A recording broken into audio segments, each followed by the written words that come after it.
The Assembly will hear an address by His Excellency Mohamed Ould Cheikh Ghazouani, President of the Islamic Republic of Mauritania. I request protocol to escort His Excellency and invite him to address the Assembly.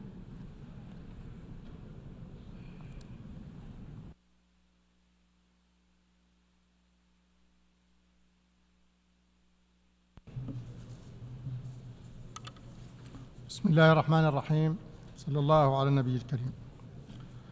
In the name of God, the most gracious, the most merciful, may the peace and blessings of God be upon the most noble of prophets.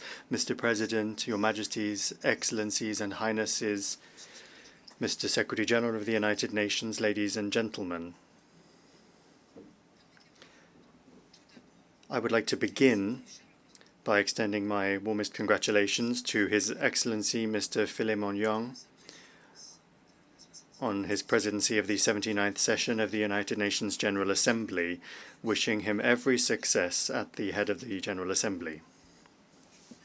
I would also like to congratulate His Excellency Mr. Denis Francis on his great wisdom in managing the work of the 78th session of the General Assembly. Allow me also to express my great appreciation for the efforts made by Mr. Antonio Guterres, the Secretary General of the United Nations, to develop our organization and to enhance its role as an effective institutional expression of our collective will to address the various challenges facing our world on the path of comprehensive sustainable development. Your Majesties, Excellencies, Highnesses, ladies and gentlemen, the theme of this session, leaving no one behind, acting together for the advancement of peace, sustainable development, and human dignity for present and future generations, powerfully and clearly encapsulates the goals and objectives of the Charter of the United Nations and at the same time translates the depth of our collective awareness of the need to enhance our cooperation and coordinate our efforts to address the existing challenges.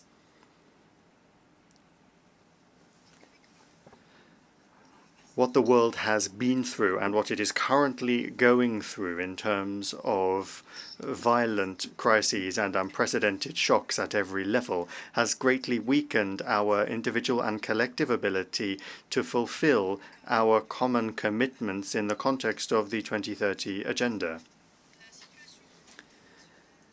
The current international situation is having a very negative impact on efforts to achieve sustainable development, especially on the African continent, which already suffers from structural and circumstantial imbalances and obstacles that hinder its development efforts and slow down its progress towards achieving the 2030 Agenda of the United Nations and the 2063 Agenda of the African Union. Our continent continues to suffer from poverty, vulnerability, unemployment, weak health and education systems in terms of quality and inclusiveness, not to mention the spread of terrorism, armed conflicts, and the devastating effects of climate change.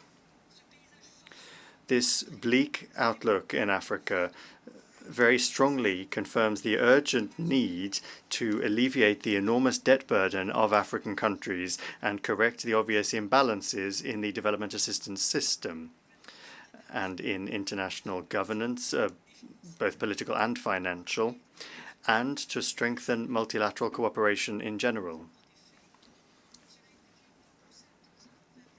This could bring the continent towards economic growth in a way that doubles the effectiveness or to redouble efforts to fulfill the commitments made by countries vis-à-vis the 2030 Agenda and the international community. In the Islamic Republic of Mauritania, and in accordance with its commitments, we have made achieving the Sustainable Development Goals a central objective towards which all of our public policies converge. We have been able to improve many of the Sustainable Development Goal indicators, and that is reflected in our improved ranking among countries in the United Nations Report on Sustainable Development 2024.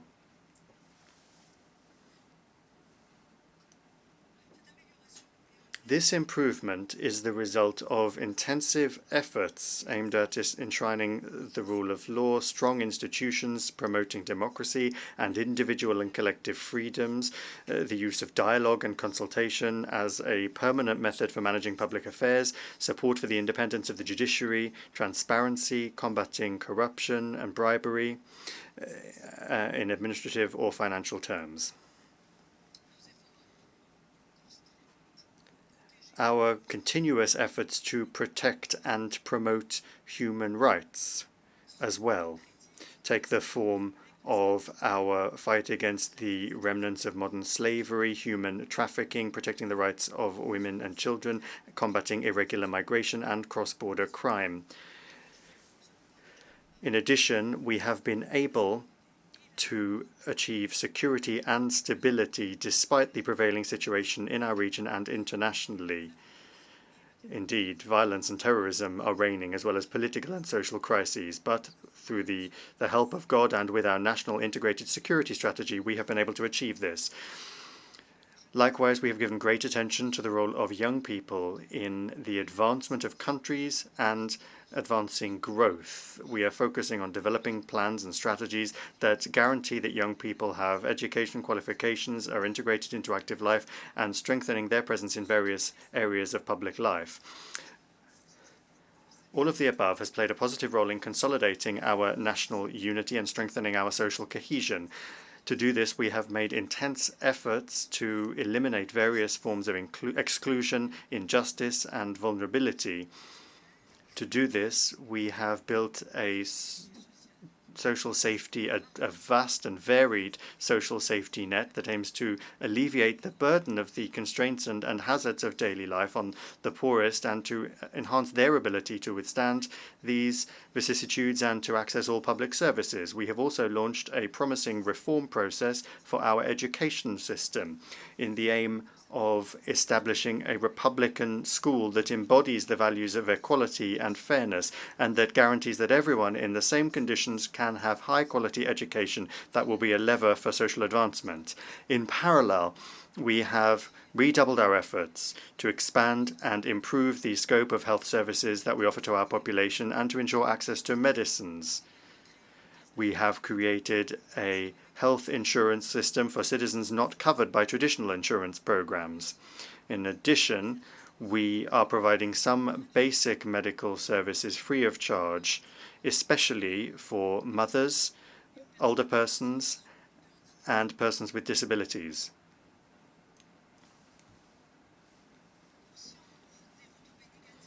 We are aware of the negative repercussions of climate change and environmental challenges in general on our planet, the economy, society, and political and security implications, particularly in the African continent and the Sahel in particular. We have worked to reduce our carbon emissions by 11% and to raise the share of renewable energy in our total energy mix to 50% by 2030.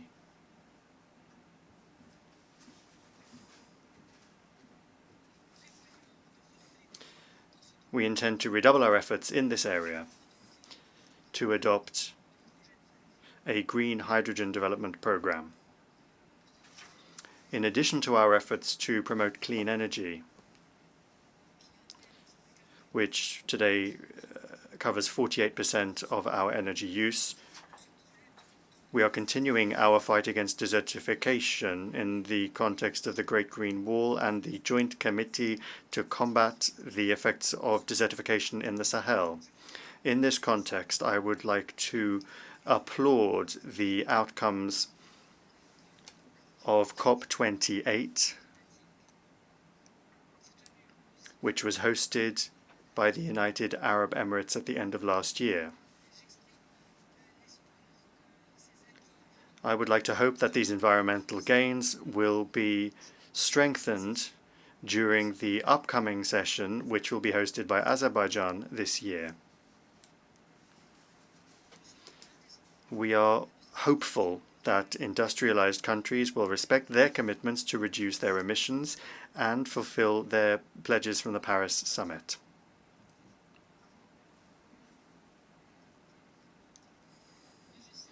Majesties, Excellencies, Highnesses, ladies and gentlemen, we are deeply convinced in the Islamic Republic of Mauritania.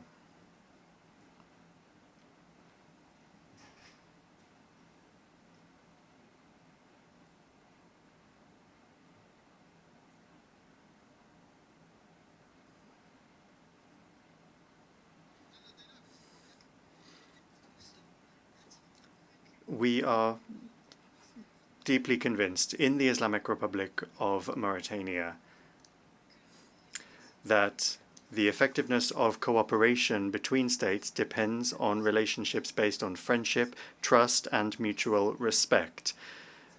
Therefore, our foreign policy is based on non-interference in the internal affairs of states, strengthening cooperation and friendship, the maintenance of international peace and security, and supporting just causes based on international law, the Charter of the United Nations, the African Union, the League of Arab States, and the Organization of Islamic Cooperation. For that reason, we would like to reiterate the following.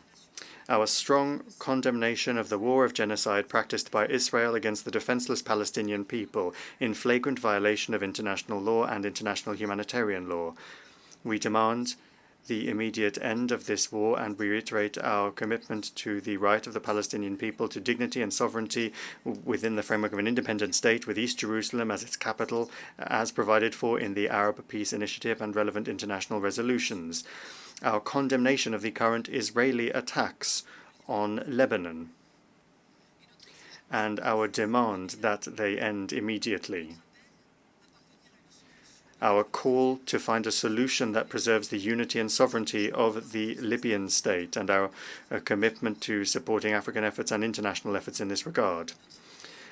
Our support for the security and stability of brotherly Sudan and its sovereignty and territorial integrity, as well as our call to ensure that dialogue and reason prevail to resolve the outstanding issues leading to an immediate end to the war, ending the humanitarian suffering of the brotherly Sudanese people, and ensuring respect for international humanitarian law.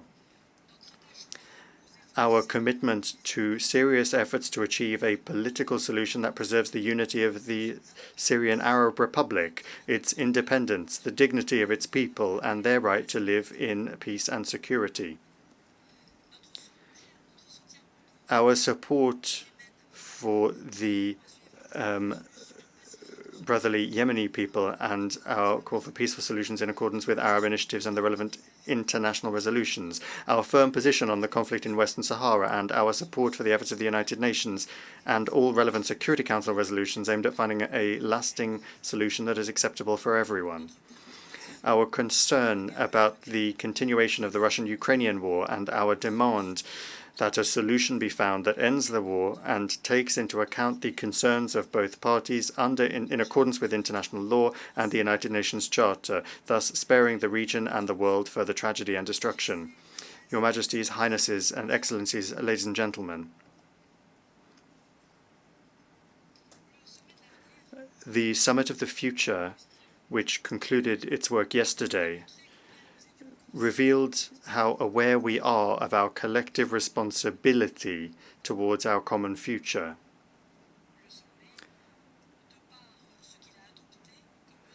Through what was adopted in terms of measures and plans, the summit confirmed that we are still able to make this future one of security, peace, prosperity, comprehensive sustainable development that will not exclude any people or country. Let us therefore strengthen mutual trust, intensify our multilateral cooperation, and accelerate the reform of international political and financial governance rules so that they are more just, more balanced, and more equitable. And then, God willing, we will be able to save our planet from perdition and secure a bright future for current and future generations. Thank you. On behalf of the Assembly, I wish to thank the President of the Islamic Republic of Mauritania,